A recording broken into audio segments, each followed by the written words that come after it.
Hello दोस्तों, मैं हूं दिनेश किओरा। स्वागत है आपका 4 PM और न्यूज टाइम के मंच पर।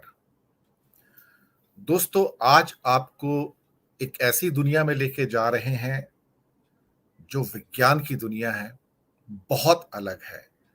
और विज्ञान की दुनिया के सहारे कुछ ऐसे प्रश्नों के जवाब आज हम ढूंढने का प्रयास कर रहे हैं जिनके ऊपर लोग आंखें बंद करके यकीन करते हैं। बहुत बार बीच में ऐसा हुआ है कि कुछ स्टेटमेंट आते रहे हैं, जैसे कि हमारी सभ्यता तो हजारों नहीं लाखों साल पुरानी है। हमारी वैदिक सभ्यता 9,000 साल से भी ज्यादा पुरानी है। हमारा हिंदू धर्म सबसे पुराना है।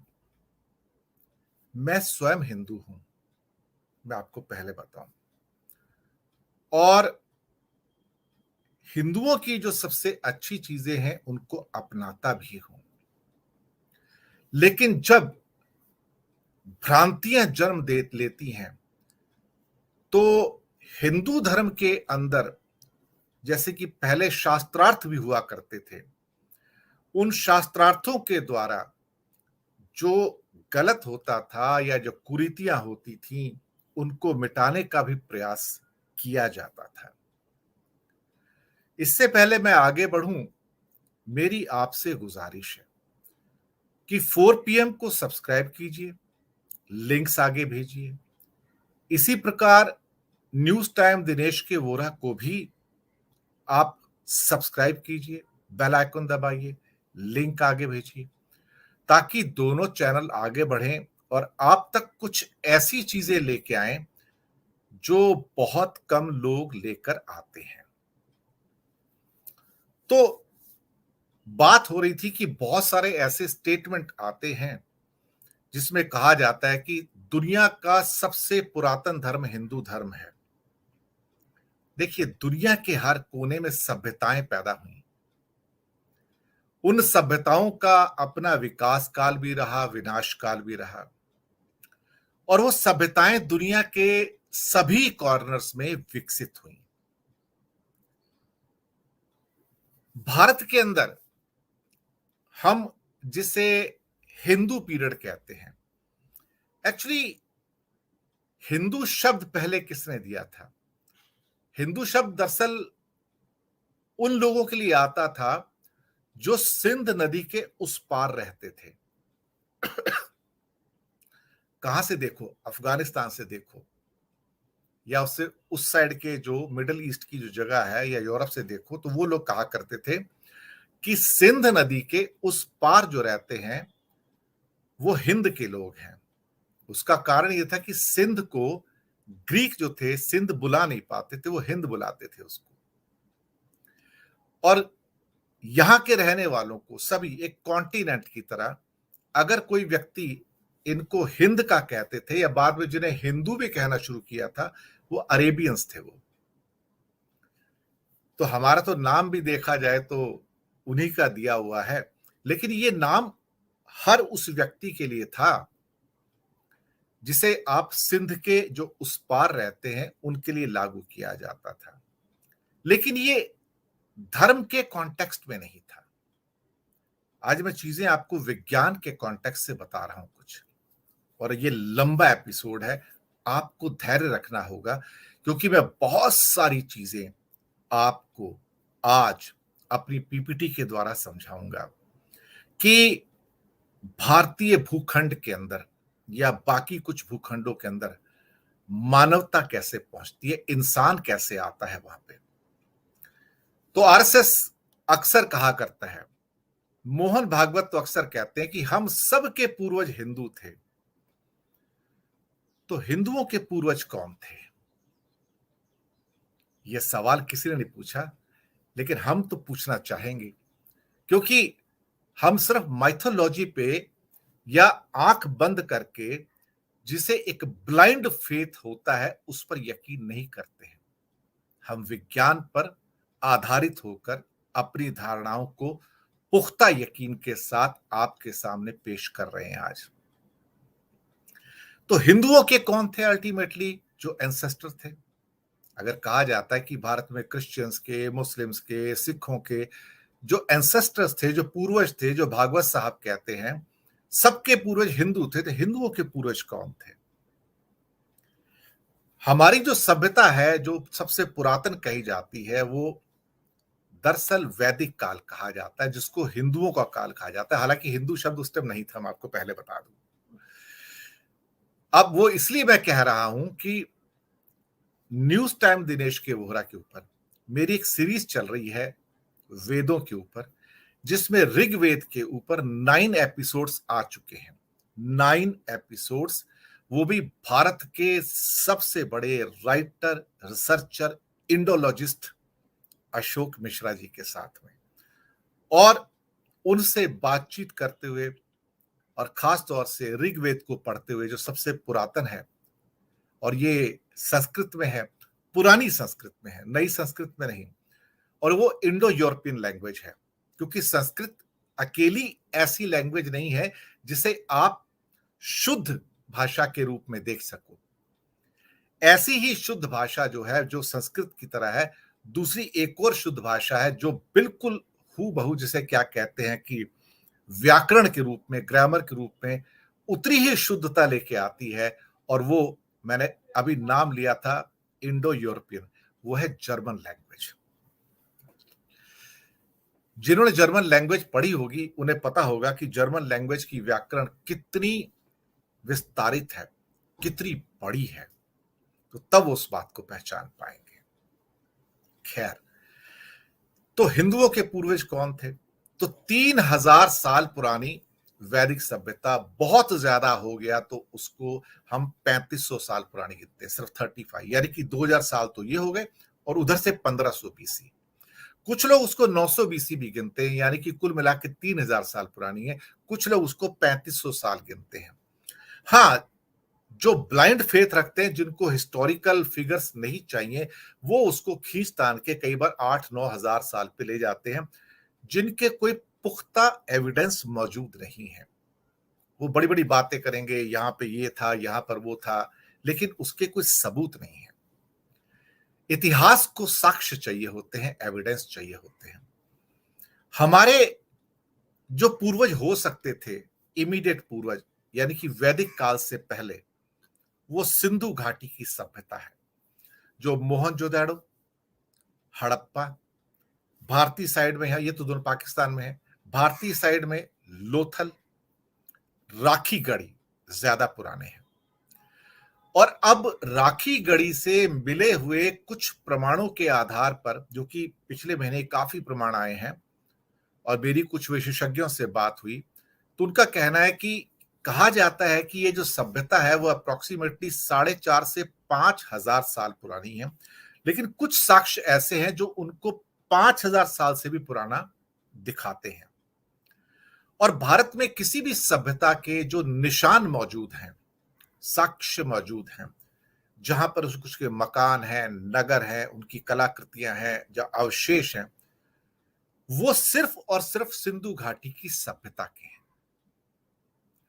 और वो ज्यादा से ज्यादा 5-6 हजार साल पुरानी दिखाई जा रही है। हालांकि कहते हैं कि वो 7-8 हजार साल पुरानी भी हो सकती है, लेकिन वैदिक सभ्यता के साक्ष्य कहीं भी नहीं है, सिवाय इसके कि उनके कुछ ग्रंथ हैं, जिसको कि कहा जाता है कि ये ऋग्वेद हैं या बाकी वेद। एक अथर्ववेद तो एडी में आया हुआ है, खैर, और उपनिषद भी एडी में आए हुए, बाकी 3 ही वेद हैं जो पहले आए थे।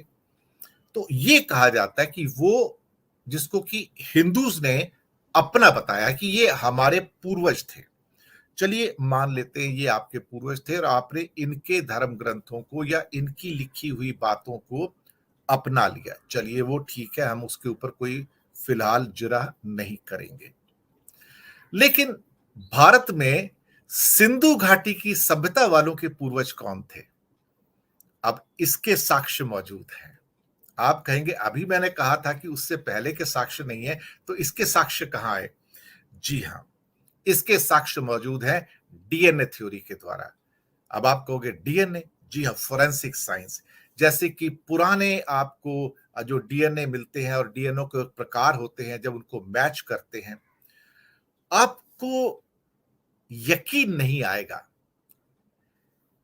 कि दुनिया के अंदर जो सारा का सारा जो ह्यूमन माइग्रेशन है दुनिया के अंदर, वो सारा का सारा अफ्रीका से है। अब मैं उस विषय पर नहीं जाऊंगा कि अफ्रीका के अंदर मानव सबसे पहले क्यों पैदा हुआ, वो एवोल्यूशनरी प्रोसेस है, और वहां पर क्यों हुआ, दुनिया में बाकी जगह क्यों नहीं हुआ। लेकिन दुनिया में बड़े बड़े जो साइंटिस्ट हैं, वैज्ञानिक हैं, जिन्होंने इसके ऊपर सारा का सारा रिसर्च किया, अनुसंधान किया, उनका ये कहना है कि सारा का सारा माइग्रेशन, जिसे आउट ऑफ अफ्रीका माइग्रेशन कहा जाता है, और भारत के अंदर, भारत नहीं कहूंगा, भारतीय भूखंड जिसे साउथ एशिया कहा जाता है, जिसमें हमारे अफगानिस्तान भी है, पाकिस्तान भी, इंडिया, बांग्लादेश, नेपाल, थोड़ा सा तिब्बत का हिस्सा, साथ में म्यांमार का हिस्सा, नीचे लंका का हिस्सा, और अंडमान निकोबार का हिस्सा। अब इसकी जो इतिहास है, मैं थोड़ा सा उसको खोलने का प्रयास करता हूं डीएनए थ्योरी के द्वारा, और मेरे पास बहुत सारी पीपीटी है दिखाने के लिए आपको। सारे के सारे डीएनए टेस्ट किए गए हैं, सब कुछ किए गए हैं, और उनके द्वारा जो फाइंडिंग्स निकल के आई हैं वैज्ञानिकों के द्वारा, वो ये बताती हैं कि मानव इस दुनिया में और साउथ एशिया में जिस रूप में करीब करीब 10,000 और 29,000 साल पहले के बीच में था, यानी कि आज से 29,000 साल पहले और आज से 10,000 साल पहले, इन दोनों के बीच का जो समय काल होता है, उसके अंदर मानव कैसा था, यहां पर उस मानव की आकृति कैसी थी, उस मानव का रंग रूप कैसा था, उस मानव के देखा जाए तो दांत कैसे थे, क्या वो मानव हमें कहीं नजर आता है, कहीं दिखाई देता है, क्या वो मानव इस धरती पर अभी भी उसे हालात के अंदर है जैसा वो 29,000 साल पहले था, जिसे हम कहते हैं कि real ancestors of not just south Asia और इंडिया, ऑफ एंटायर वर्ल्ड। क्या वो एंसेस्टर्स हमारे आज अवेलेबल हैं कहीं पर, जिसको हम देख सकें, जिसको हम समझ सके कि ये हमारे सबसे पुराने पूर्वज हैं जो आज भी धरती पर हैं? तो आपको सुन के हैरानी होगी, ये धरती पर आज भी उसी रूप में है जैसे आज से 29,000 साल पहले थे।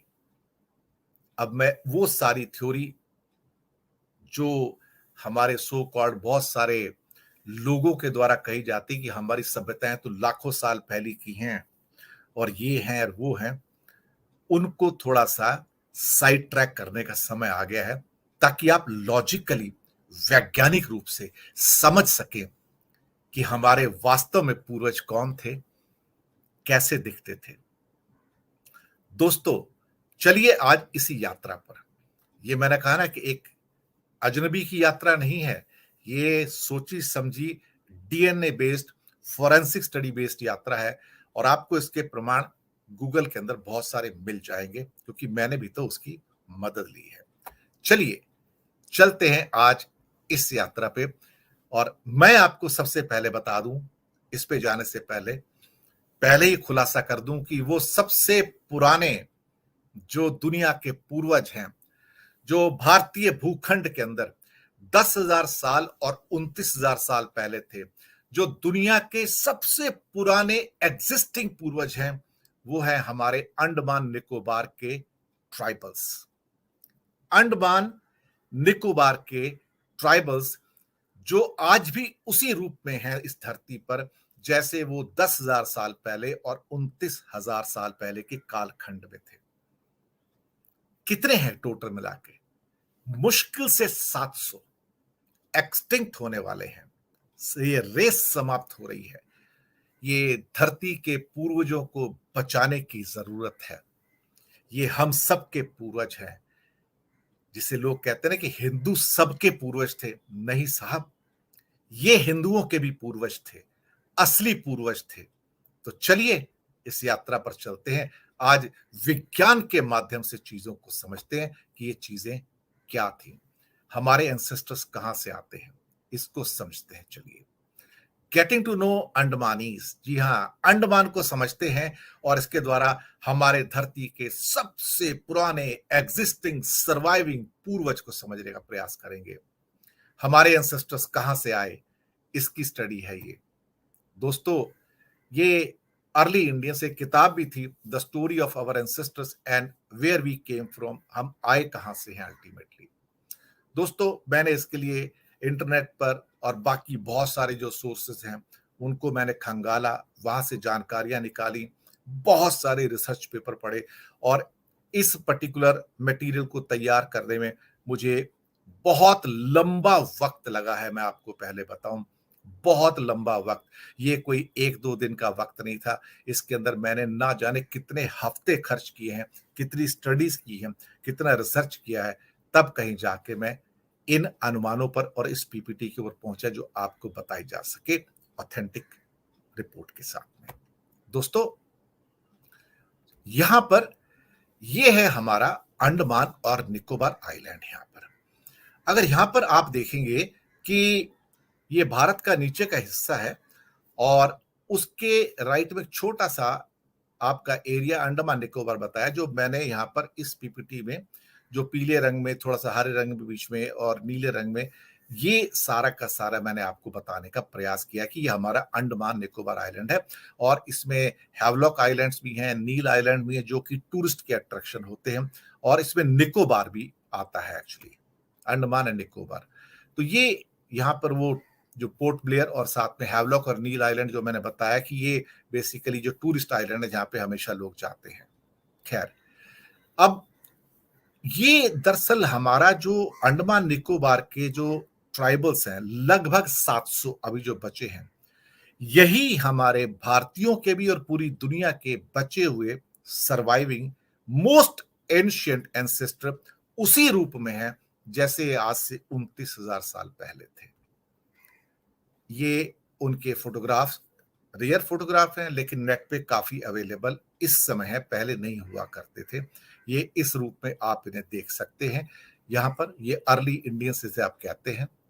इनका एक बात पहले बता दूं, कोई रिलीजन नहीं है, कोई धर्म नहीं है, कोई जाति नहीं है, कुछ नहीं है, सिवाय इसके कि अलग अलग एरियाज में जो अंडमान निकोबार के ये ट्राइबल्स हैं वो अलग अलग नामों से जाने जाते हैं, उनको नाम भी हमने दिए हैं अगर देखा जाए तो।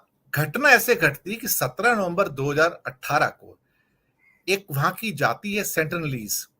ये एकमात्र ऐसी जाति बची है 4-5 जातियों में से जो अभी भी इंसानों के संपर्क में नहीं आना चाहती है। भारत सरकार ने भी बहुत कोशिश की है इनके संपर्क में आने में और इनको मदद देने में, लेकिन ये दरअसल किसी के नजदीक नहीं आते, ये किसी को नजदीक आने नहीं देते, आज भी नहीं आने देते। 17 नवंबर 2018 को एक खबर आई कि 26 साल के एक मिशनरी हैं, जॉन एलन चाओ, अमेरिकन मिशनरी, उनको सेंट्रलीज जो ट्राइबल्स हैं वो उन्होंने मार दिया उसको। तब ये बात निकली कि पूरी दुनिया में भाई ये कौन सी सेंट्रलीज ट्राइब है और ये अभी तक अनकॉन्टेक्टेड है दुनिया के द्वारा, तो ये कैसे हुआ, इनके बारे में जानकारी लेने की फिर उस समय कोशिश शुरू होती है 2018 के बाद में। यहां पर बहुत सारी जो जेनेटिक साइंटिस्ट के द्वारा जो रिसर्च की गई थी पहले, हालांकि कई जगह तो बहुत लिमिटेड रिसर्च भी है, उनमें से एक एंथ्रोपोलॉजिस्ट मधुमाला चट्टोपाध्याय का जो काम है सेंट्रलिस्ट ट्राइब के साथ में, जब वो यंग रिसर्चर थी, वो अपने आप में एंथ्रोपोलॉजिकल सर्वे ऑफ इंडिया का एक बहुत बड़ा अनमोल ग्रंथ है, जिसके अंदर उन्होंने सेंट्रलीज जो हमारे ट्राइबल्स हैं उनकी सारी जानकारियां जो जो उन्हें उपलब्ध हो पाई उनको प्राप्त करके उन्होंने अपने रिसर्च डॉक्यूमेंट में उसको दिया। यहां पर उनसे संपर्क किया गया पूरे वर्ल्ड के द्वारा, भाई ये क्या है, तो पता लगा कि इन लोगों के बारे में कि ये लोग कैसे हैं, ये दिखने में कैसे हैं, इनके शक्ल कैसी है, इनकी लंबाई चौड़ाई कितनी है, इनका कलर कैसा है, और इनके साथ और कौन सी ट्राइब्स हैं यहां पर जो कि रेयरेस्ट ऑफ रेयर हैं, जो एक्सटिंक्ट होने की कगार पे हैं, जिसमें ग्रेट अंडमानीज भी हैं, जारावाज भी हैं, ओंग भी हैं इसके अंदर और निकोबारीज भी हैं यहाँ पर। तो इससे पहले कि हम इनके बारे में कुछ और सूचना दें, हमें थोड़ा-सा कॉन्टेक्स्ट भी तो सेट कर लेना चाहिए। अब ये जारावा के ट्राइब्स हैं, देखिए अगर आप इनको थोड़ा-सा फिर शौक है अपने तरीके से ये समुद्र से सिप्पियाँ चुनते हैं और फिर उसके थोड़े कॉस्ट्यूम बनाते हैं, अपने क्या कहते हैं आभूषण बनाते हैं और उसको पहनते हैं। लेकिन अभी भी बहुत बार ऐसा होता है कि ये बिना किसी कपड़ों के या बिना किसी उसके रहते हैं और ये उनकी जो कल्चर आज से 29,000 ईयर्स पहले या मिनिमम 10,000 ईयर्स पहले थी, वो आज भी वैसी ही हैं जैसे तब थे। सिवाय इसके कि उनके आसपास कुछ सभ्यताओं का विकास हो गया है, बाकी वो वैसे ही हैं। ये फोटोग्राफ्स हैं, खास तौर से इस फोटोग्राफ में आप देख सकते हैं कि ये जारावा का जो है वो क्या कहते हैं कि इसमें पूरा का पूरा जो ट्राइबल हैं सारे के सारे ये, और ये इसमें जो एक येलो लाइन दिखाई है 5 किलोमीटर की, ये खास तौर से जो साउथ अंडमान से लेके और ऊपर एक तरह से मिडल अंडमान तक जा रही है। ये लोग वहां पर आपको मिलते हैं यहाँ पर, और इनको आप इनका मोस्टली ये मच्छी पकड़ते हैं, उसी के द्वारा अपना जीवन गुजारा करते हैं। और अगर इनका कलर देखा जाए तो ऑलमोस्ट ऑलमोस्ट देखा जाए तो बिल्कुल पिच ब्लैक की तरह है, और वो आज भी उसी कंडीशन में वहां पर रहते हैं जैसे पहले थे। तो ये जारावा ट्राइब है, हालांकि ये फिर भी अभी थोड़े बहुत मिलने शुरू हो गए हैं। यहां पर आज की डेट में करीब करीब 725 करोड़ की हमारी पॉपुलेशन है, 725 करोड़ की, और लगभग अब 700 हमारे पास ये लोग बचे हैं कुल मिला के, जो कि मोस्ट एंशियंट हमारे जो पूरे पूर्वज हैं, जिसमें सेंट्रलीज जो सबसे ज्यादा अभी तक कभी मिक्सअप नहीं हुए हैं, जिनके बारे में बहुत सारी भ्रांतियां फैलाई गई हैं, सिर्फ 70 बचे हैं टोटल मिला के। ओंग्स जो हैं 100 हैं, ग्रेट अंडमानीज 50 हैं, और जारावास जो हैं वो 470 हैं इस समय कुल मिला के बस। तो मैक्सिमम स्ट्रेंथ जो इस टाइम हमारे पास है जारावास की है। सभी के सभी देखा जाए तो एक्सटिंक्ट होने की कगार पर है कि कब इनकी जाति विलुप्त हो जाएगी। अब दरअसल हुआ क्या था कि यहां पर पीनल सेटलमेंट जो पोर्ट ब्लेयर में स्टार्ट हुई थी 1858 के अंदर, जहां पे इसे काला पानी कहा जाता था, उससे पहले थोड़े समय से इनके नंबर्स ड्विंडल होने शुरू हो गए थे, कम होने शुरू हो गए थे। क्या वो कहानी क्या बताता हूं।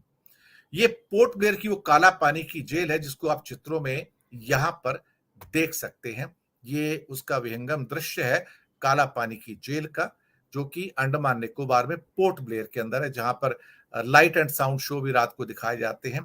बहुत इस समय दर्शनीय स्थल है और बहुत टूरिस्ट यहाँ पर देखने के लिए जाते हैं। वीर सावरकर भी यहीं पर ही कैद थे। तो ट्राइब्स को देखने की जरूरत है। ये ओंगे ट्राइब्स हैं यहाँ पर। ये कुछ पिक्चर्स, ये नॉर्मली इतनी पिक्चर्स आजकल सरकार अलाउ करती नहीं है, पिक्चर्स ले भी नहीं पाते हैं। तो इस किस्म की जो उनकी वेशभूषाएं हैं या फोटोग्राफ्स हैं, कई तो बहुत पुराने भी हैं, जिनको हमने उपयोग करने की यहाँ पर कोशिश की है, ताकि आपको पता लगे कि ये आज भी उसी अवस्था में रहते हैं जैसे कि आज से 10 से 29,000 साल पहले रहते थे, क्योंकि ये हमारे सबसे एंशियंट ओल्डेस्ट सर्वाइविंग पूर्वज हैं ये सारे के सारे। ये भी ओंगे ट्राइब का ही एक फोटोग्राफ है। यहाँ पर तीर कमान और ये बाकी चीजें बहुत कॉमन है। ऑलमोस्ट नेकेड कंडीशन में रहते हैं ये, और कहीं से अपने शरीर को ढकने का प्रयास भी नहीं करते हैं। ये सेंट्रलीज हैं, ये थोड़े बहुत कपड़े यूज करते हैं जो शायद इनको पहुंचा दिए जाते हैं, अदरवाइज ये भी, लेकिन ये सबसे इस समय कहा जाता है कि सबसे हिंसक है इस समय, और किसी को भी अपनी ट्राइब से मिलने नहीं देते हैं। सिर्फ 70 बचे हुए हैं, सिर्फ 70 इस दुनिया के अंदर। ये शॉम्पेन ट्राइब है वहां की, इनको थोड़े बहुत तो बर्तन वगैरह भिजवाए गए हैं, तो ये अभी एडजस्ट होना शुरू हो रहे हैं मानवता के साथ में। और इसके अलावा ये भी शॉम्पेन ट्राइब के एक पुराना फोटोग्राफ है, एक थोड़ा सा नया फोटोग्राफ है, लेकिन अल्टीमेटली इनकी अपनी जो ट्राइबल संस्कृति है ये उसी में जीने का प्रयास करते हैं। ये निकोबार आइलैंड में अभी थोड़ा-सा एसिमिलेट हो गए हैं। अब उन्होंने कपड़े वगैरह पहनने शुरू कर दिए हैं, वहाँ के जो ट्राइब्स थे। अब इनके लिए यहाँ पे स्कूल भी खोले गए हैं। तो निकोबार के जो ट्राइब्स थे, थोड़े बहुत अभी मिक्स अप होना शुरू हो गए हैं मानवों के साथ में, और अब वो थोड़े शिक्षित भी होने शुरू हो गए हैं। ये एक बड़ी सफलता हमें मिली है, देखा जाए तो। ट्राइबल सेटलमेंट, ये यहाँ पर आप देखोगे भारत है, भारत के नीचे एक नक्शा है इसका अंडमान निकोबार का, यहाँ देख सकते हैं। इसमें आप देख पाएंगे जो दक्षिणी भाग है अंडमान का, वहां पर जारावा है, और जो लिटिल अंडमान है वहां पे एक छोटा आइलैंड आता है, वहां पर ओंग रहते हैं। और अंडमान के दो हिस्से हैं, एक एक नॉर्थ अंडमान है, एक मिडिल अंडमान है, एक साउथ अंडमान है। फिर उसके बाद में एक लिटिल अंडमान आता है, और नीचे फिर निकोबार आइलैंड्स आते हैं। तो लिटिल अंडमान के, जो कि बिल्कुल अंडमान के नीचे द्वीप है, उसमें ओंग रहते हैं। और जारावा जो है बेसिकली वो पोर्ट ब्लेयर के नीचे, जो कि साउथ अंडमान में है, वो ज्यादा करके वहां पर वो रहते हैं वहां पर। अब यहां पर बहुत सारी स्टोरीज हैं कि if you imagine the wild savages running around killing outsiders every time you hear of Andamanese or the Sentinelese, nothing could be further from the truth. ये सत्य नहीं है। आज अंडमान निकोबार में 3.5 लाख लोग जो भारतीय हैं वहां पर रहते हैं। इसका मतलब यह हुआ कि अब वहां पर जो ओरिजिनल ट्राइबर्स थे, उनको वहां पर रहने की जगह ही नहीं है, सिवाय कुछ एरियाज में जहां पर अब वो एक साथ में आए हैं। और चूंकि ब्रिटिश ने यहाँ पर लाला के कॉलोनीज बसाई, यहाँ पर बंगाली लोग, तमिल लोग, भारत से बाकी लोग आए, इवन काला पानी की जेल में लोगों को यहाँ पर लाया गया। और कहानियां तो बहुत सारी हैं। और अभी 160 सालों का करीब करीब एक पेसिफिकेशन चल रहा है, जिसमें सोशल डिसरप्शन है। वहां पर एक, क्या कहते हैं कि अंडमान की ट्राइब्स का क्षीणता या शरण चल रहा है, जहां पर वो अटेन्यूएशन कहते हैं उसको, वो धीरे धीरे कम होती जा रही हैं। इस समय जो सेंट्रलीज, जिनके 70 लोग बचे हैं, वो ऐसा लगता है कि बिल्कुल अपनी आखिरी सांसें गिन रहे हैं, और ना जाने कब ये पर्टिकुलर प्रजाति जो सेंट्रलीज की अंडमान के अंदर कब लुप्त हो जाए, नहीं पता। और उसके साथ भी ओंग और जारावा और बाकी जो है वो भी कब विलुप्त हो जाए, नहीं पता है। क्योंकि ये रजिस्ट तो कर रहे हैं, ये सारा जो मानव का डेवलपमेंट हो रहा है, लेकिन कब तक सह पाएंगे। ये जो स्टबन इनकी अलूफनेस है, खासतौर से सेंट्रलीज की, वो बेसिकली उनकी सर्वाइवल और एक्सटिंक्शन के बीच का एक कड़ी है। सेंट्रलीज किसी भी किस्म की कोई भी मदद एक्सेप्ट नहीं कर रहे हैं। ये बड़ा दुर्भाग्य की बात है। उनसे कांटेक्ट करने की 100 किस्म की कोशिशें की जा रही हैं। उनको जो कोई भी चीज, चाहे दवाइयां हों, कपड़े हों, रहने की जगह हो, खाना पीना हो, वो देने का प्रयास किया जा रहा है, लेकिन हर बार असफलता हाथ लगती है। कभी कभी छोटी छोटी सफलता हाथ लग जाती है, लेकिन ऐसा लगता है कि जैसे कुछ समय के बाद ऐसा होगा कि समय की रेत पर इनके सिर्फ निशान बचेंगे, और उनको स्टडी करने का जो एक जीता जागता हमारे पास उदाहरण है, वो भी समाप्त हो जाएगा। ये जो ट्राइब्स हैं, आज भी देखिए पुराने तरीके से ये मछली पकड़ते हैं, कोई नया तरीका नहीं है इनका। और अंडमानीज के बारे में, जो कि मतलब उनको ओवरऑल एक, हम एक क्या कहते हैं कि क्या कह सकते हैं कि एक आवरण की बात करते हैं, एक डोमेन की बात करते हैं, कि ये जो अंडमानीज थे, ये यहाँ पर मैंने जिसे बताया कि 10,000 और 29,000 सालों के बीच में से हैं। आप यकीन नहीं मानेंगे कि इतिहास में इनको कैनिबल्स और सेवेजेस बताया गया, यानी कि नरभक्षी बताया गया है। और इस लेवल का नरभक्षी कि कईयों ने तो यहां तक कहा कि वो बड़े बड़े लंबे होते हैं, 7-7, 8-8 फुट की हाइट होती है, उनके सिर कुत्ते जैसे होते हैं, और ना जाने कितनी कहानियां उनके पास गढ़ी गई हैं दुनिया के लिए, अंडमान निकोबार के आइलैंड के लिए। इनका वर्णन जो अंडमान निकोबार का है, क्लॉडियस टोलेमी, जो कि ग्रीक एस्ट्रोनॉमर एंड जियोग्राफर है, उसके अंदर भी इन आइलैंड्स का विवरण है कि ये 1500 आइलैंड्स हैं मलय पेनिनसुला के उस आसपास में। ये 1500, ये जो अब तो खैर भारत के अंडर में आते हैं, अंडमान निकोबार आइलैंड, और इनके साथ जो नियरेस्ट कंट्री हो मैं आपको बता देता हूं, कभी आपके मन में ना रहे कि इसके जो नियरेस्ट कंट्री हो भारत नहीं है, मैं आपको ये बता दूं इनके जो नियरेस्ट कंट्री हो इंडोनेशिया है। तो आप क्या कहते हैं कि इंदिरा पॉइंट से या निकोबार आइलैंड से नीचे से चलेंगे तो आप हो सकता है कि थोड़े ही समय बाद, कुछ ही घंटों में आप स्पीड बोस्ट के द्वारा इंडोनेशिया पहुंच जाए, जबकि आप इंडियन का जो हमारा मेन लैंड है वहां तक नहीं पहुंच सकते। अब ये माना जाता था यहां पर कि खास तौर से एक आर्कियोलॉजिस्ट है जरीन कूपर, उसने अपने पेपर में लिखा है कि यहाँ के लोगों को कैनिबल्स बताया जाता था, यानी कि आज से 300 400 500 साल पहले से, कि ये नरभक्षी हैं, ये इंसानों को मारकर खा जाते हैं। और करीब करीब जो है इनका इतिहास भी टोटल जो देखा जाए तो अंडमान निकोबार के आइलैंड का बिल्कुल ऐसा ही है। और कुछ अरब ट्रेवलर जो कि करीब 1100 साल पहले, उन्होंने क्या लिखा है इसके बारे में कि the people on this coast eat human flesh, वो यहां के रहने वाले लोग कच्चा आदमी का मांस खा जाते हैं और उनका कॉम्प्लेक्शन ब्लैक है, उनके जो हेयर्स हैं फ्रिजल्ड हैं और उनकी जो आंखें हैं डराने वाली हैं, उनके जो पैर हैं बहुत बड़े हैं और इतने बड़े पैर हैं कि उसको देख के डर लगता है, और सब वो नेकेड रहते हैं। 11वीं सेंचुरी इंडिया में जब भारत में राजा राजा चोला का तंजौर के अंदर साउथ में एम्पायर था, तो वहां पर इन आइलैंड्स को, ये जो अंडमान निकोबार के जो आइलैंड्स हैं, इनको तिमाई-तीवू या आइलैंड ऑफ इम्प्योरिटी, यानी कि अशुद्ध आइलैंड के नाम से जाना जाता था। और वो कहते थे कि यहां पर तो नरभक्षी लोग रहते हैं, यहां पर नहीं जाना चाहिए। ये राजा चोला चोला का भी कहना था। धीरे धीरे समय गुजरता गया तो इनकी रेपुटेशन जो दुनिया में फैलाई गई, वो वर्स्ट किस्म की रेपुटेशन फैलाई गई यहाँ पे। और हर नया ट्रैवलर जो आता था वो अपने साथ एक नई कहानी लेकर आता था। और इसमें क्या कहा जाए कि 13th century traveller Marco Polo, आपने नाम सुना होगा, वो इनको अंगमानियन कहा जाता था, इन खास तौर से अंडमान को अंगमानियंस कहते थे। और उसने लिखा ये मार्को पोलो ने कि इनके जो सिर थे कुत्ते जैसे थे और दांत भी उनके जैसे थे। ये ये मेरी मेरी भी बात समझ में नहीं आती कि इंसानों को आप ऐसा विवरण कैसे दे सकते हैं। ये भी लिखा जाता था कि जब उनके पास स्पाइसेस मिलते हैं, मसाले मिलते हैं, और ये बहुत ज्यादा क्रूअल नरभक्षी, यानी कि इस किस्म की जनरेशंस हैं। साथ में Marco Polo never set foot on these islands, वो कभी आया नहीं था यहाँ पे, लेकिन ये भी सरप्राइजिंग है, तो भी उसका वर्णन उन्होंने लिखा है यहाँ पे। तो ये ऐसे लगता है कि इससे जैसे एक स्कैम था, एक स्कैंडलसली अबाउट द अंडमानीज, कुछ चीजें फैलाई जाती थी, अफवाहें फैलाई जाती थी।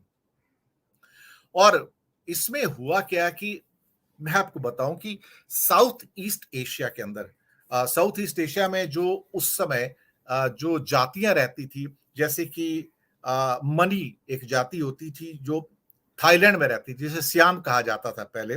सिमांग जातियां थी जो मलेशिया में रहती थी। एटा जातियां थी जो फिलीपाइंस में रहती थी। अब ये लोग यहां की लगातार ट्रिप्स लगाया करते थे, यानी कि मलेशिया के लोग, थाईलैंड के लोग, फिलीपाइंस के लोग, इवन चीन से कुछ लोग आया करते थे। वो इन आइलैंड पे आया करते थे। किसकी तलाश में आते थे, ये भी एक कहानी है, मैं आपको बताऊं। ये यहाँ पे कुछ डेलिकेसीज होती थी, एक एडिबल बर्ड्स नेस्ट होते थे और सी स्लग्स होती थी, जो समुद्री एक मच्छी टाइप की चीज होती है, ये उनको पकड़ने आते थे। अब यहां पर होता क्या है कि मैं आपको बताता हूं कि ये सी स्लग है, यहां पर मैं फोटोग्राफ आपको दिखा रहा हूं। ये common name for some marine invertebrate with the varying levels of resemblance to the terrestrial slugs.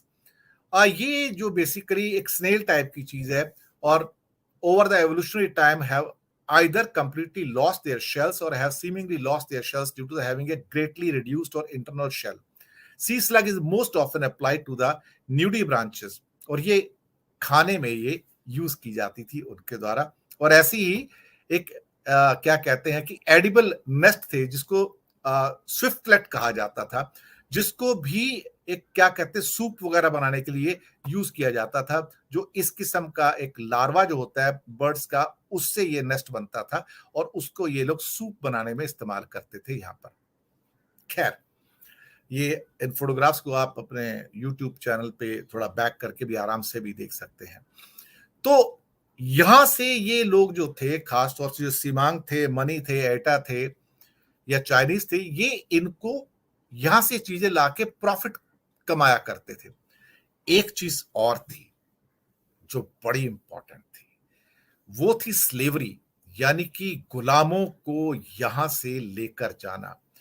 ये लोग यहां पर आते थे और अंडमान निकोबार के आइलैंड से इन लोगों को पकड़कर जबरदस्ती कैद करके ले जाया करते थे, गुलाम बना के, ताकि ये अपने दरबार में इनको गुलामों की तरह इस्तेमाल कर सके। तो स्लेवरी ये था integral part of the commerce. इसके लिए कहानियां फैलाई जाती थी ताकि कुछ लोग यहां पे आए, इनको पकड़े और पकड़कर गुलामों के रूप में ले जाएं, और उनका ट्रेड होता था, उनका व्यापार होता था। अभी according to the Maurice Vidal Portman, एक ब्रिटिश नेवल अफसर थे जिनके चार्ज में अंडमान था, उन्होंने 1899 की एक हिस्ट्री अपनी बुक लिखी है, उसके अंदर उसमें जो उनके रिलेशन थे अंडमानीज के साथ, उनका भी विवरण किया है। उनका कहना था कि ये जितने स्लेव्स यहां से पकड़े जाते थे, उसको राजा ऑफ केडा, जो आज का नॉर्थ वेस्ट मलेशिया है, वहां पर गुलामों की तरह इनको सप्लाई किया जाता था। Part of these tributes the king of SIAM, और इसमें से कईयों को किंग ऑफ सियाम को, सियाम के राजा जो कि आज का थाईलैंड है, उनको दिया जाता था। 1860 तक आप सोचिए, 1860 तक, 1857 से हमारा गदर हुआ था, उसके भी 3 साल बाद तक सियामीज कोर्ट के अंदर ये अंडमान ट्राइबल गुलाम के तौर पर देखे जा सकते थे। दैट में explain why the Andamanese today are so unusually hostile. तो ये इतने होस्टाइल क्यों हो गए, इन्होंने इतनी दुश्मनी क्यों पाल ली? अंततः देखा जाए तो दुश्मनी पालने के पीछे सिर्फ एक यही सारा का सारा, ये नफरत करते थे ह्यूमन बीइंग से। इसलिए नफरत करते थे कि वो बाहर वाले आके इनको पकड़ कर ले जाते थे और इनको ट्रेड करते थे गुलामों की तरह पकड़ने के बाद। अब ये जो चीजें हैं, इसके लिए इनके अंदर जो थी वो हॉस्टिलिटी, यानी कि दुश्मनी बदल गई। शायद यही एक कारण है कि आज भी जो सेंट्रलीज हैं, वो आज भी किसी को देखते हैं मानव को तो मार डालते हैं, कि उनको लगता है कि हमें पकड़ कर ले जाएंगे और हमारा एज ए गुलाम वो ट्रेड करेंगे। और ये सदियों से चली आ रही परंपरा है, कोई नई परंपरा नहीं है। तो अंडमान निकोबार के जितने भी ये अभी जो बचे खुचे, जो खास तौर से, अब तो खैर वो ट्रेड वगैरह सब बंद हो गए, क्योंकि अब तो भारत सरकार का वहां पे रूल है, और पहले ब्रिटिश सरकार में उन्होंने भी यूज किया उनको। तो ये सारे बर्मा वाले, मलेशिया वाले, चाइनीज, यूरोपियन पायरेट्स यूरोप से भी आते थे, और वो भी इनको एज ए स्लेव यूज किया करते थे। Why there is no record of Andamanese being cannibals, यानी कि इस बात का कोई रिकॉर्ड नहीं है कि अंडमान के लोग नरभक्षी थे, but there is indeed a record of them being hostile to all those who arrive on their shores uninvited to the extent of killing them। लेकिन वो उनको मार डालते थे क्योंकि उनको डर होता था कि ये हमें पकड़कर गुलामों की तरह ट्रीट करेंगे। दोस्तों, ये उनके कुछ पुराने घरों के फोटोग्राफ्स हैं जो मैं आपको यहाँ पे दिखा रहा हूं। यहां से हमारा एक दूसरा सेक्शन स्टार्ट होता है हमारी बातचीत का, जिसे हम कहते हैं पीपलिंग ऑफ एशिया, यानी कि धरती बसी कैसे, जो हमारी धरती है ये बसी कैसे है। अल्टीमेटली यहां पर लोग आते कहां से हैं, ये कहां से लोग बसे, ये माइग्रेशन अगर हुआ तो कहां से हुआ। अल्टीमेटली हमने अंडमान निकोबार की तो बात कर ली, कि थोड़ी सी आपको बताया कि ये 10,000 साल और 29,000 साल के बीच का कालखंड है जहां पर ये बसे हैं आके, और ये साउथ ईस्ट से भी आके बसे हैं और भारतीय भूखंड से भी आके नीचे जाके बसे हैं। ये बात तो सही है, वो डीएनए थ्योरीज हैं। लेकिन सवाल ये पैदा होता है कि अल्टीमेटली यहां पर ये लैंड बसा कहां से है। अब अगर देखा जाए तो वहां की जो ट्राइब, जो अंडमानीज हैं, सिवांग जो कि मलेशिया में मिलती है, मनी जो कि थाईलैंड में मिलती है, एटा जो कि फिलीपाइंस में मिलती है, ये सारे के सारे लोग जो उनके जो डीएनए हैं और इनके जो डीएनए हैं अंडमान निकोबार के, जिसमें इंडियन डीएनए भी शामिल है, वो सारे आपको वहां पर मिलते हैं। उसके भी मैं बाद में थोड़ी सी चर्चा जरूर करूंगा। और एक राइटर हैं टोनी जोसेफ, उन्होंने भी अपना बुक के अंदर जो जेनेटिक साइज के बेस पे early Indians the story of our ancestors and where we came from, उसको डिटेल से उसका वर्णन उन्होंने किया है। तो एक बात तो पक्की थी, लगभग 70,000 साल पहले ह्यूमन माइग्रेशन स्टार्ट होता है अफ्रीका से। हालांकि अभी कुछ और थ्योरीज भी आई हैं जिन्होंने समय काल को थोड़ा सा और पीछे ले जाने का भी प्रयास किया है, जहां पर बताया कि इक्का दुक्का लोग या छोटे ग्रुप्स के अंदर लोग उससे पहले भी माइग्रेट हुए हैं। लेकिन एक बड़ा माइग्रेशन जो है वो 70,000 साल पहले अफ्रीका से स्टार्ट होता है। अब ये एक अलग थ्योरी है कि अफ्रीका के अंदर ह्यूमन बीइंग कहां से आता है और पूरी दुनिया में फिर अफ्रीका से ह्यूमन बीइंग कैसे वहां पे माइग्रेट होता है। ये साइंटिफिक डीएनए थ्योरीज है, प्रूवन थ्योरीज है, इसके ऊपर कोई भी डाउट नहीं है। स्मॉल सेक्शन अफ्रीकन पीपल का बाब एल मंडब स्ट्रेट से चलता है और एरिट्रिया दिजबाउती होते हुए, यमन से होते हुए, वो फिर समुद्र तट जो मिडिल ईस्ट वाला सारा वहां से होते होते ये भारत में आता है। भारत से ये फिर आज का भारत जिसे कहते हैं साउथ ईस्ट एशिया में जाता है, जहां पे मलेशिया, थाईलैंड ये सब हैं। ईस्ट एशिया में जाता है जहां पे कोरिया, जापान भी आ जाते हैं। और आपका फिर लास्ट में ये ऑस्ट्रेलिया और बिल्कुल अंत में ऊपर रशिया से होते हुए नॉर्थ अमेरिका और साउथ अमेरिका में ये पहुंचते हैं सारे के सारे माइग्रेशन करके। ये एक रूट यहां पर मैंने आपको बताया नक्शे के द्वारा कि लगभग 2 लाख साल पहले अंदाजा लगाया गया कि यहां पर होमोसेपियंस थे अफ्रीका में। और फिर धीरे धीरे धीरे धीरे उनका वहां से छोटे छोटे टुकड़ों में माइग्रेशन स्टार्ट होता है। भारत के अंदर जो माइग्रेशन है लगभग लगभग ऑन एन एवरेज 65,000 साल पे है। हालांकि यहाँ पे आपको 70,000 साल लिखा दिखाई दे रहा है। कुछ लोग आए थे 70,000 साल पहले भी, लेकिन एक मेजर पार्ट जो आता है 65,000 ईयर्स पहले आता है। उसी ढंग से जो आपका यूरोप का माइग्रेशन है यहाँ पर वो लगभग 40,000 साल पहले का है।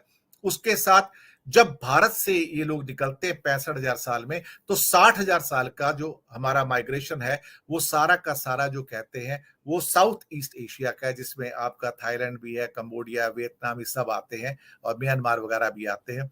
और उसके बाद 50 से 55,000 साल पहले का जो माइग्रेशन है वो ऑस्ट्रेलिया के अंदर है। एक खास बात आपको मैं बता दूं यहाँ पे, ऑस्ट्रेलिया के अंदर जो माइग्रेशन था, जहां पे जो ओरिजिनल वहां के लोग हैं उनको अबोरिजिनल्स कहा जाता है। और उनकी जो वहां पर कुछ गुफाएं हैं, गुफाओं के अंदर कुछ प्रमाण चित्र हैं जिनकी डीएनए स्टडी की गई है और उसके द्वारा ये पाया गया है कि वो सारे के सारे वहां पर जो उनकी उम्र आंकी गई है ऑस्ट्रेलिया के अंदर लगभग 55,000 साल पहले की आंकी गई है। तो ये जो ह्यूमन माइग्रेशन की थ्योरी है कि भारत में करीब 65,000 साल पहले और उसके बाद धीरे धीरे करीब करीब 60 से 55,000 साल पहले जो है ये फिर ऑस्ट्रेलिया तक यहाँ पर पहुंच जाते हैं। जबकि नॉर्थ जो आपका अमेरिका का माइग्रेशन है जो वाया ऊपर से रशिया से होके जाता है आज का, वो करीब करीब 12,000 से 15,000 साल पहले का है। तो सबसे लेट जो माइग्रेशन होता है वो साउथ अमेरिका और नॉर्थ अमेरिका के अंदर ही दिखाया गया है। ये भी एक रूट यहाँ पे बताया गया। आप देखिए यहाँ पे जैसे अमेरिका में करीब 15,000 साल पहले का है, ऑस्ट्रेलिया में करीब 50 से 55,000 साल पहले का है। इंडिया और खास तौर से जो सऊदी अरेबिया टाइप का वहां पे करीब 1 लाख साल पहले का दिखाया, लेकिन भारत आते आते लगभग लगभग 65,000 से 70,000 साल पहले। लेकिन most theories prove that these are around 65,000 years in India और यूरोप के अंदर करीब 40 से 45,000 साल पहले। यानी कि भारत के अंदर जो मानव आया है, अब मैं फिर से वो पुरानी थ्योरी पे वापस आता हूं। भारत के अंदर जो पहला मानव आता है वो लगभग 65,000 साल पहले आता है। उससे पहले यहां पर मानव नहीं था। अगर था कहीं पे तो कोई इक्का दुक्का होगा। वो एक अच्छी खासी जो थोड़ा नंबर हो सकता है, अच्छा खासा का नंबर वहां पे लाखों का नहीं है साहब, वहां पे सिर्फ हजारों का ही हो सकता है सर। वो 65,000 साल पहले का, जहां पे groups and groups they had के दे कम, और उनको एक जगह से दूसरी जगह ट्रेवल करके आने में भी कई कई 100 साल लगे हैं। मैं आपको बताऊं, जैसे कि भारत से चल के अगर साउथ ईस्ट एशिया तक जाना था उनको, जहां पे म्यांमार है, क्योंकि वो आगे बढ़ते गए, जनसंख्या बढ़ती गई, धीरे धीरे माइग्रेट करते चले गए और समुद्र के तट पर ज्यादा उन्होंने माइग्रेशन किया है। वहां से चलते चलते जैसे Thailand, Myanmar, Malaysia, in country तक पहुंचते हैं। तो यहां तक पहुंचने में उनको 5,000 साल लगे हैं और 65,000 साल से ऑस्ट्रेलिया तक पहुंचने में 10,000 वर्ष लगे हैं। आपको सुन के यह हैरानी होगी। तो ये सारी चीजें यहां पर आ जाती हैं। तो अब इसके आगे थोड़ा चलते हैं। अभी प्री हिस्टोरिक माइग्रेशन, ये हमने कुछ यहाँ पर फोटोग्राफ्स जो दिखाए हुए हैं, जिसके अंदर कुछ हमारे जो डीएनए थ्योरीज जो आनी शुरू होंगी, उसका थोड़ा थोड़ा हम वर्णन आपको बताएंगे। आर्कियोलॉजिकल एविडेंस ये बताते हैं कि अर्लीस्ट जो ऑस्ट्रेलिया के अंदर जो माइग्रेशन हुआ है वो 59,000 साल पहले का है। भारत के अंदर 65,000 साल पहले। साउथ ईस्ट एशिया में अर्लीस्ट वन 63,000 ईयर्स बैक हुआ है। हालांकि ऑस्ट्रेलिया के 55,000 साल के एविडेंस पूरे मौजूद हैं। साउथ ईस्ट एशिया के लगभग 60-63,000 साल पुराने सारे एविडेंस मौजूद हैं। इंडिया के भी 65,000 साल के जो एविडेंसेस हैं वो बिल्कुल आज भी मौजूद हैं। तो अंडमानीज मनी, मनी यानी कि सियाम थाईलैंड के, एटा जो कि फिलीपाइंस के, और जो सिमांग है वो मलेशिया के हैं। ये यहीं से निकले थे, इंडिया से आगे बढ़ते बढ़ते साउथ ईस्ट एशिया में जाते हैं। Population what is called peopling of Asia, तो इंडिया से निकल के साउथ ईस्ट एशिया में जाते हैं, वहां से ईस्ट एशिया में जाते हैं, वहां से ऑस्ट्रेलिया में जाते हैं, और साउथ ईस्ट एशिया से मुड़कर कुछ लोग अंडमान निकोबार आते हैं, और भारत से भी कुछ लोग मुड़कर वहां पे अंडमान निकोबार में आते हैं, जहां पर आज आपको अंडमानीज, जारावा, ओंग और सेंट्रलीज की जातियां आपको मिलती हैं। जो पहली जेनेटिक स्टडीज जो इसमें पब्लिश की गई थी वो 2003 में आई थी। जी हाँ, 2003 के अंदर की the peopling of world how it happened. इसमें इंडिया के एक कुमार स्वामी थंगराज थे, जो मॉलिक्यूलर बायोलॉजी और centre for cellular studies Hyderabad में प्रोफेसर थे, रिसर्चर थे, और बिल्कुल ऐसी एक स्टडी और एक और जगह चल रही थी फिलिप एंडीकॉट के द्वारा यूनिवर्सिटी ऑफ ऑक्सफोर्ड के अंदर। दोनों ने इंडिपेंडेंट स्टडीज की, दोनों ने मिलके नहीं की, लेकिन दोनों के रिजल्ट सेम आए। और ये कमाल की बात है कि इसका मतलब कि उनकी रिसर्च जो थी ठीक जगह पे जा रही है। यहां से और डेटा जो सजेस्ट करते हैं कि जो अंडमानीज हैं they are the descendants of early palaeolithic colonisers of the south east Asia. Thangaraj का कहना है कि साउथ ईस्ट एशिया यानी कि जो मैंने मनी, सिमांग और एटा यानी कि मलेशिया, थाईलैंड और आपका फिलीपाइंस की बात की, ये वहां से घूम के आते हैं। और एंडीकॉट की स्टडी भी यही कहती है कि Andamanese were Indeed part of the original out of Africa migration that came through India sometime after 65,000 years back. That is the date for Indians actually. तो हमें इससे पता लगता है कि अब इन स्टडीज के द्वारा कि first Indian still forms 50 to 65% of the genetic inheritance of modern Indian population group. जो आज से 65,000 साल पहले का डीएनए था, आज भी 50 से 65% तक वो जो जेनेटिक इनहेरिटेंस है वो आज भी हमारे अंदर है। कमाल की बात है ना। द अंडमानीज, वो भी प्योर, इम्प्योर नहीं है, थोड़ा बहुत टूटा है वो। The Andamanese who were descendant of the first Indians have not by and large mix too much with others. इसका मतलब कि 10,000 और 29,000 साल का जो पीरियड है जिसके बीच में अंडमानीज हमसे अलग होते हैं, ये मिक्स ही नहीं हुआ किसी से, और ये उसी फॉर्म के अंदर जिंदा रहे और आज भी है जिस फॉर्म के अंदर ये आज से भारतीय या उस समय भारतवासी 65,000 साल पहले थे। That means they could be one of the closest relative of the world today. आज दुनिया के सबसे पुराने पूर्वज वही है, इवन भारत के भी सबसे पुराने पूर्वज वही है, इस साउथ एशिया के पुराने पूर्वज वही हैं, पूरी दुनिया के सबसे पुराने पूर्वज वही हैं। Existing, surviving, about to extinct, उनको बचाने की जरूरत है। अब थाउजेंड्स ऑफ ईयर्स का ये लोग ऐसे कैसे वहां पर बच गए? अंडमान निकोबार आइलैंड में कोई जा नहीं पाता था। जब कोई जा नहीं पाता था वहां पे, तो उनको नष्ट नहीं कर पाया। इसी वजह से वो हजारों सालों तक, बाकी जगह सभ्यताएं थोड़ी बहुत विकसित होती गई, वो नष्ट होने से बच गए और हमारे सामने वो रूप लेके आते हैं आज भी, जो आज से 10,000 साल से लेके 29,000 साल पहले का जो कालखंड है उसके अंदर वो कैसे जाने जाते थे। अब यहां पर माइटोकॉन्ड्रियल डीएनए की थ्योरीज भी आ जाती है अंडमानीज की, कि ultimately the two studies mentioned above were based on the comparison between the mitochondrial DNA data of the Andamanese and population group of the Indian mainland. देखिए यहां पर मेन चीज आती है कि वहां के डीएनए को, अंडमान निकोबार के डीएनए को साउथ ईस्ट एशिया के डीएनए से और इंडिया का जो मेन लैंड है उसके डीएनए से मैच किया जाता है। जी हाँ, आप कहोगे ये सिर्फ साइंस के द्वारा संभव है, विज्ञान के द्वारा संभव है। दोस्तों, ये सारा का सारा जो स्प्रेड है, ये देखा जाए तो पूरा का पूरा जो है माइटोकॉन्ड्रियल डीएनए, एमटी-डीएनए के हैप्लोग्रुप का पूरा पैटर्न दिखाया गया है। ये नेट पर अवेलेबल है, इनके बारे में डिटेल आप जाकर पढ़ सकते हैं। एक आपको सिर्फ शो करने के लिए, दिखाने के लिए कि ये स्टडी जो मैं डिटेल में गया हूं, यहां पे ज्यादा डिटेल में नहीं दूंगा क्योंकि फिर वो आपके डोमेन से बाहर हो जाएंगी। ये यहां तक पहुंची है।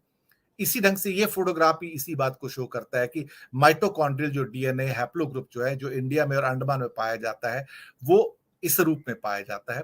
फिर इसके अंदर भी वही दिखाया गया है पूरा का पूरा कि किस ढंग से ये सारा का सारा होता है और ये माइग्रेशन का एक तरीका क्या है पूरा का पूरा दुनिया के अंदर, वो फैमिली ट्री डीएनए इसके अंदर दिखाया गया है।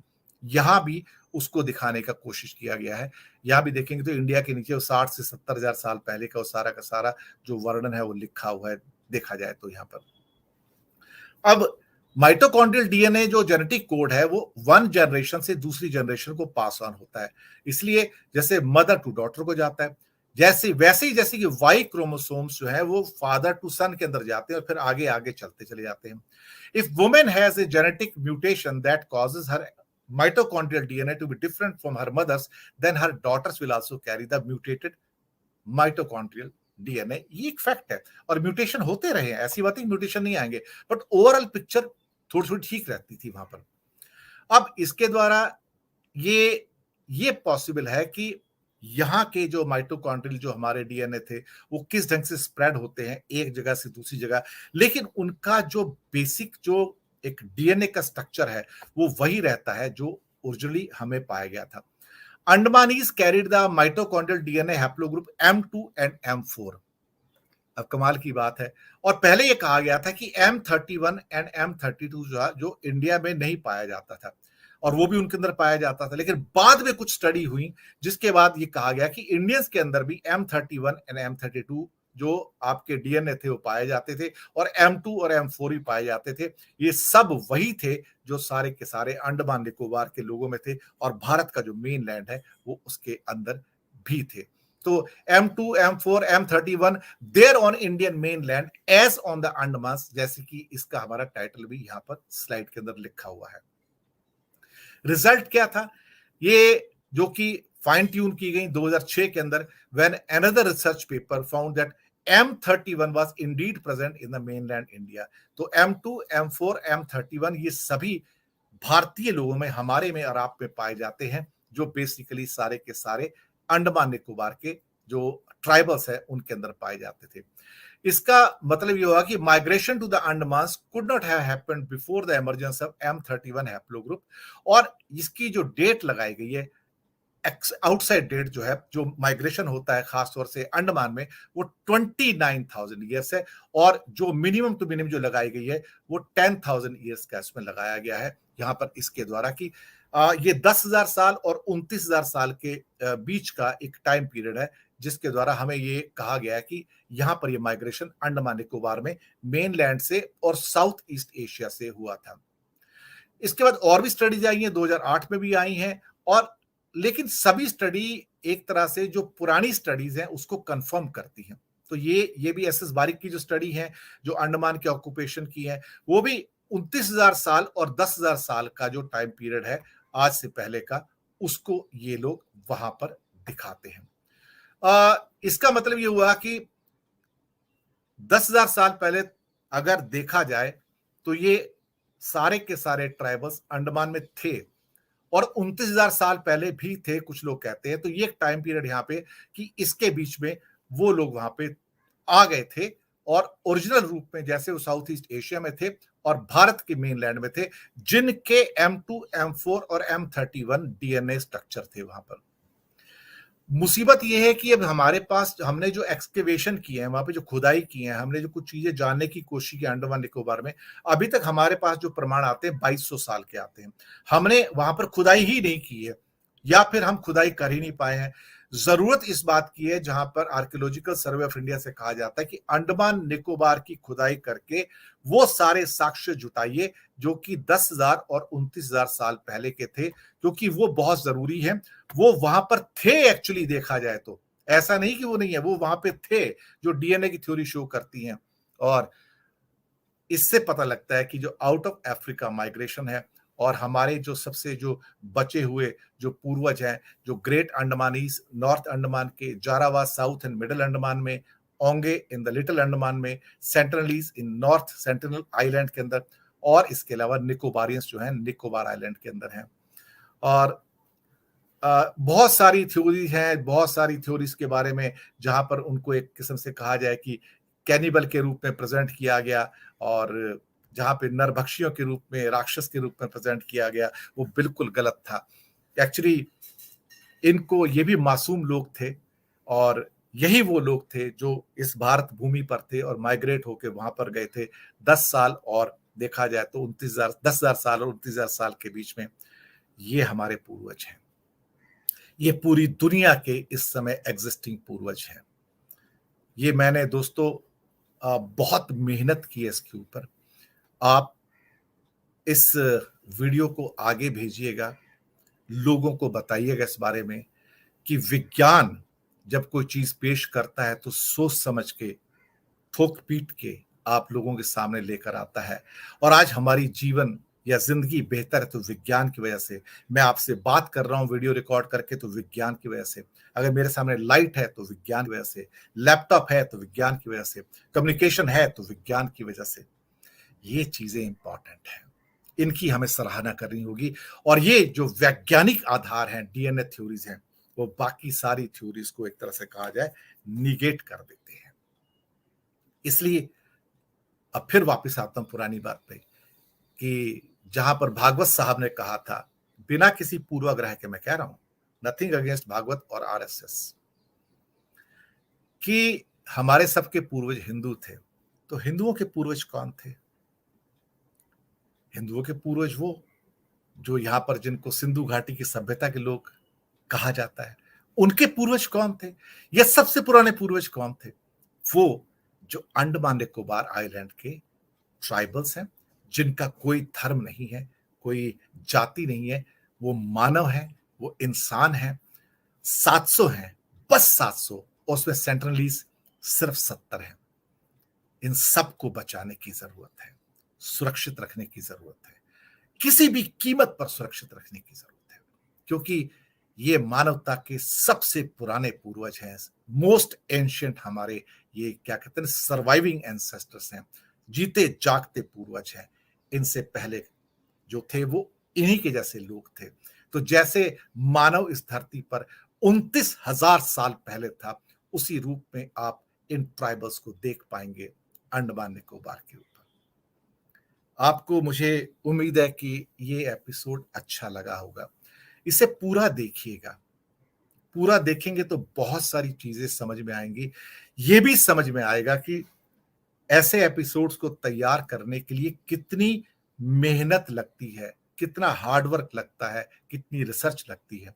इसलिए हम आपके सामने 4 PM के ऊपर और न्यूज टाइम के ऊपर ऐसे मटेरियल्स लेके आते हैं जो अनमोल हैं, जो अलग हैं, जो आपकी बहुत सारी माइथोलॉजिकल जो थ्योरीज हैं उनको बस्ट कर देते हैं, उनको समाप्त कर देते हैं। आप विज्ञान पर विश्वास कीजिए। यही हमारे पूर्वज थे, यही हमारे पूर्वज हैं। उनको नमन करना चाहिए। जिस रूप में 29,000 साल पहले थे, उसी रूप में यहाँ है। और भारत में मानव 65,000 साल पहले आया है। उससे पहले यहाँ पर मानव नहीं था। इक्का दुक्का कोई आया होगा तो आया होगा कहीं से, लेकिन बाकी छोटे ग्रुप्स के अंदर जो एक रियल माइग्रेशन है वो 65,000 साल पहले ही हुआ है।